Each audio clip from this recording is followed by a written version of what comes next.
Hi guys, how you doing? Yeah, not bad. Good, thank you. Good. I was just thinking of an interesting question to ask you guys, Yeah. which is, I'd really like an honest answer, which is how many times have you read the coronavirus regulations and how well do you know them? It's up to us individually Yeah. to have to read it. It's not like every time. I know there's been a lot of changes with it. It's not like When was the last time you read it? yesterday morning.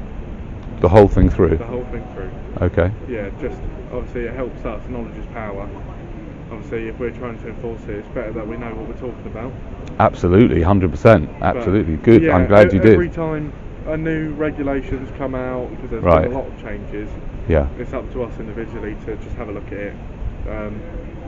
We've discussed it in our office a couple of times to make sure everyone's sort of on the same page. Right. Because if me and my colleague are out together, we can't be saying different things. Right. Otherwise, we look awful. Yeah, that's pretty much it. Oh, hello. I'm being nice to them. I'm having he answered the question very well. Yeah? Yeah, I asked him when did he last read. How many times have you read the coronavirus regulations? And he said he'd read it yesterday morning. You better have, because I told him to. Yeah, well, you anyway, right? Yeah, I think that you guys made a couple of errors, if I may give you back some feedback on Thursday. Oh, what, right? What up at Tottenham Court Road? Yeah.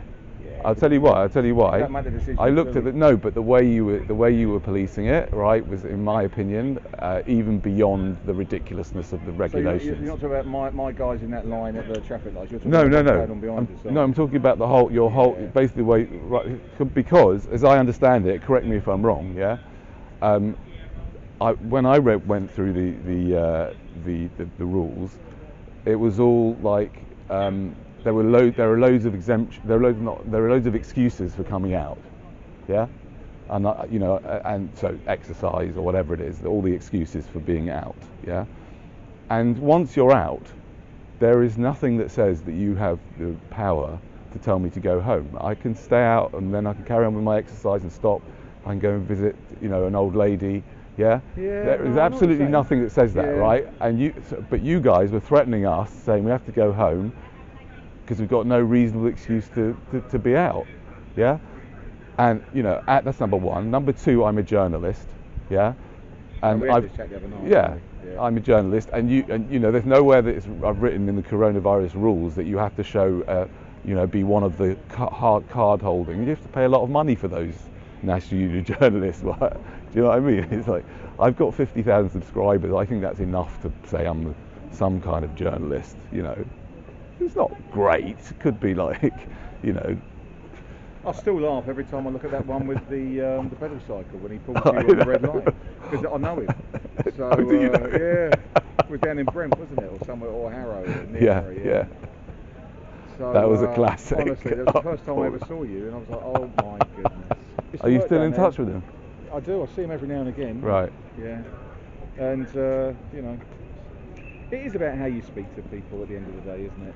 No, but it's not just about that. It's not really just about that. It's also, I'm as far as I'm concerned, the rules are absolutely twisted. They've gone absolutely bonkers, and I don't need to sort of, I come from a different perspective. I don't trust the media. I don't trust the government. There's all sorts of nefarious people behind the scenes. God knows what they're doing, right? And then now it's obvious that the whole thing doesn't make any sense, okay? And therefore, my attitude towards the rules is, I'm going to look at those rules and I'm going to see exactly the 100 ways in which I can get out of them, and legally, and that's fair enough. And I think you should be policing only to the letter of the law, not to the spirit of the law, because the spirit of the law is corrupt. Well, there's not something I'm possibly going to comment on. But however, if you've got a group of 100 or 200 people together, when the legislation very clearly says that you can't be in groups of more than two, or a household together, and protest isn't an exemption, then do you just let it go, or do you deal with it? And essentially, you're going to deal with it, aren't you? Well. I mean, the whole thing is like, this whole thing is just Doesn't it stink to you? Doesn't it stink to high heaven? There's something not right about it. It's just not right. The whole thing This is whole very locking difficult. people down. Listen, I got to tell you, from one point of view, and I think about it sometimes, yeah, because I'm such a I think to myself that actually, funnily enough, this is lovely. I've come down here on my bike, yeah. This time last week, what was happening? Much good. People were eating Burger King, they were getting drunk, they were going to bars, they were going to eating crap food. What were they doing useful here this time last week? And now it's lovely and peaceful. So from one point of view, I think it's, do you know what I mean? It's created quite a nice situation here. I mean, I think ultimately the last thing anybody wants to do is erode civil liberties. But at the end of the day, legislation's been put in place. And that's where this is where I would absolutely, completely disagree with you. How can you say the last thing anyone? That's the lie. That's the lie that Boris Johnson. He's a perfect actor. I don't want to be. I don't want to. I really don't want to have to do this. But this for your own good. Now stay at home, you little bastards, right? And if you come out, we're going to whack you with some fines. Are you joking? Are you joking? That's what all dictators said. Okay, that's what all dictators said. It's your perspective, and that's fair enough. You're entitled to I mean, look how far. Isn't this uncomfortable? I hope this is uncomfortable for you. Nothing about it is comfortable at all, and nobody wants it, but it's there. Right. So well, we'll have to agree to. We'll have to agree to disagree. You think that nobody at the top wants to erode your human rights. I think that the people at the top, you don't understand their mentality. Fair enough. Because you're not a psycho, right? You understand their mentality. They don't give a fuck about your human rights. Boris Johnson doesn't care about people's human rights. Again, I'm not talking about He's an Boris actor. Johnson. I'm just I know the people about, behind him, but people behind him who tell him what to do. People who write his speeches, all those people. I mean, certainly from our perspective, the law is there. It's been put in by the government, and it's there for a reason, and so we have to act upon it. No question. I mean, I would agree with you. I would agree. Well, see, that I wouldn't agree with. It's there for a reason. But then that's I agree. It's there for a agree, reason. Yeah. So yeah.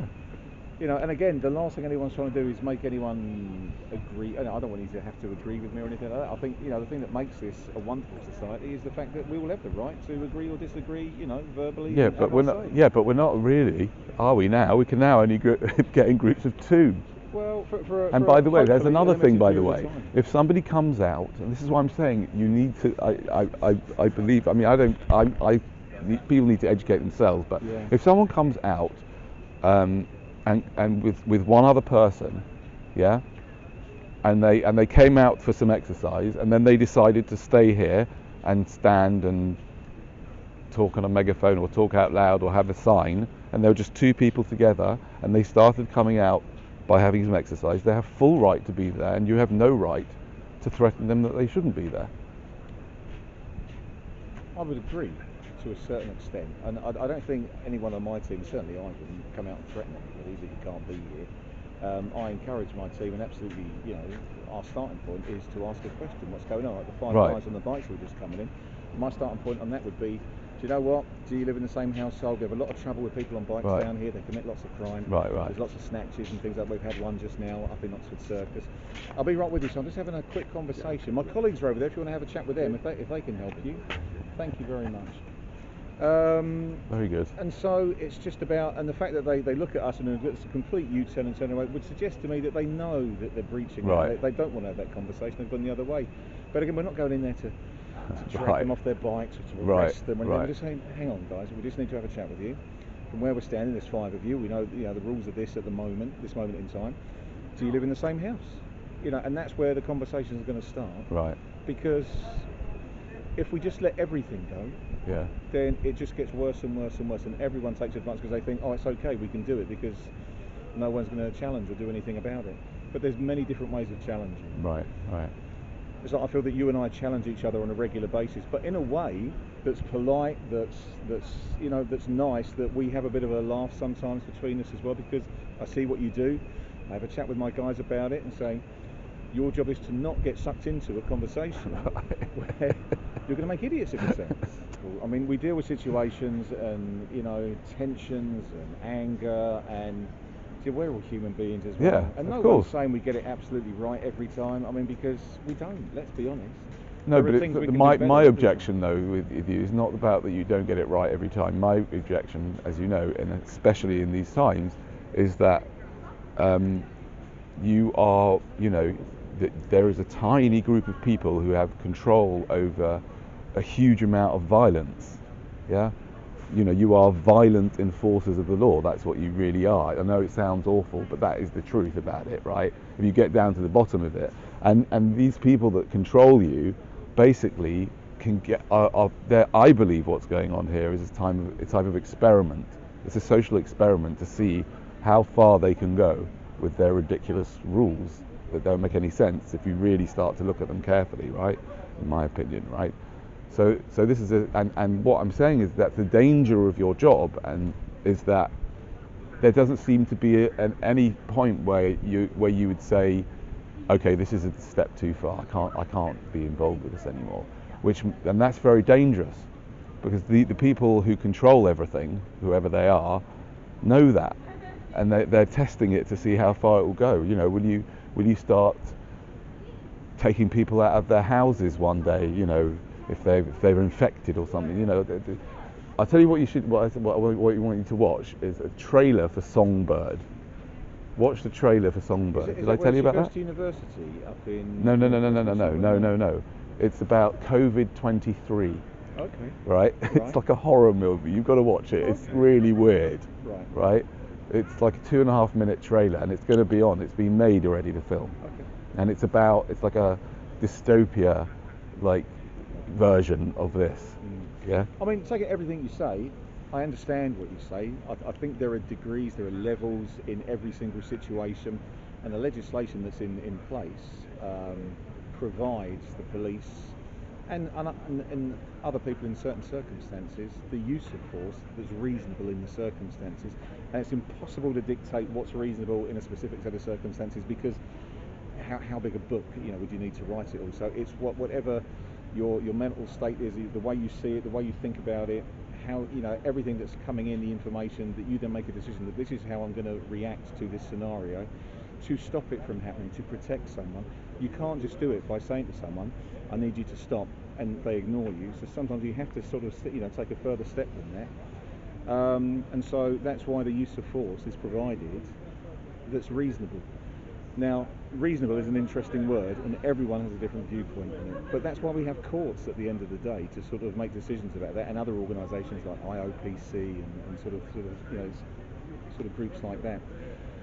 I would say that we try very hard to stay within all the rules that are put around us and the boundaries, and other people would say that we don't, and I understand that as well. I don't object. Like I say, there's always, when you give someone, look, I'm pretending to be a COVID marshal, right? And I've been shouting at people and telling them what to do and all that, right? And having a huge amount of fun with it, and they've taken it quite well, and because they realise I'm parodying it, but I also get a buzz out of it, right? And I tell people put their masks up and all that, and they do it, and I get a buzz out of it. So, and that's just me being an actor, right? So obviously being a police officer, and giving someone so much power over other people is going to have an effect, and some people are going to abuse that power. That's just going to be in any situation, in any job that has any power, whatever that power might be, right? That's not my problem so much. My problem is much more that you've all been conditioned, and we were kind of conditioned when we got school was the beginning of the problem. Yeah, getting conditioned to sort of think, that we do as we're told, and that's good. Yeah, and it's not good to question, right? And so you have all been trained that it's not that you mustn't question what you're told. Yeah, and so you mustn't question the rules. And I'm saying the rules are now. Boris Johnson has gone absolutely berserk here with the rules, and he's taken this huge amount of power, and he's getting you to do more and more and more intrusive things into our basic lives, yeah. And you have been taught not to question that, but I really, really question whose interests he has in doing this. Okay, so that's politics, and I can't get into politics. I'm not allowed. The vast majority of laws and legislation and rules that have been put in place by government were put in place long before Boris Johnson ever came to power. And lots of things that people complain about police relate to those laws that have been there long before this government. The new ones, there's a conversation here, isn't it? They say it's a public health emergency. I bet they do. The situation is worldwide. There are people dying. Yeah. And ultimately, our position is, if people are dying, we have to do something about it as best we can. But listen, it's just like, come on. How naive can you be? I believe you as a police officer. You must not be naive about governments and their behaviour. Now, you may not be able to say anything, but this government, right, like all governments, of course it's happened in years. It's not just not just Boris. Boris is just an actor. But I'm saying whatever of course it's not just him, right, or whatever. It's been going on for years, this sort of thing, right? But these Boris has spent billions of pounds in shaping the minds of the people, in perception management. Yeah, how people perceive this disease, how people perceive him, how people perceive. He's spent billions in the press. Yeah, that I even make money out of his stuff. The advertisers on my YouTube channel. Really? Yeah. Wow. We have, track and trace comes up on my YouTube channel, right? So, okay. They've spent all that money, but I'm saying, but they've spent a huge amount of money. Do you not understand how government and media have become, intertwined, and the media basically has got one story that Sky News and BBC and various other media outlets, well-known media outlets, pump out the same story because they're all connected. Do you not realise the government have been propagandising the people and deliberately making them frightened? I mean, again, it's politics. You don't think there's anything of that going on? Well, do you know, if I have a personal view, then I think it's not something I can share when I'm stood here. Yeah, but it's the statistics. The statistics don't add up. The statistics do not add up. I wouldn't know, mate. Do you know? So. Well, it's important for you to know because you're policing this based on nonsense. I mean, seriously, how many people have died from this illness? Well, right now I couldn't give you a number. It's too. You don't even know? You don't even know? Well, the last time. Don't you think you should know roughly? Go on. Go on. I mean, the last, we were in the mid 40,000s last time that I was really sort of looking at it. Okay. And it's far too many people. Why is that far too many people? Well, people dying. Yeah. No, hold on a second. One's too many. It's irrelevant. No, it's not. No. No. It was ridiculous. One second. Okay. I'm not saying that any individual death, every death, no, not every death. Most deaths leave behind people who might be sad or upset or bereft. Yeah. But what I'm saying is that it's irrelevant. The number of people that died from this disease. Yeah. Excuse me, Tim. Sorry.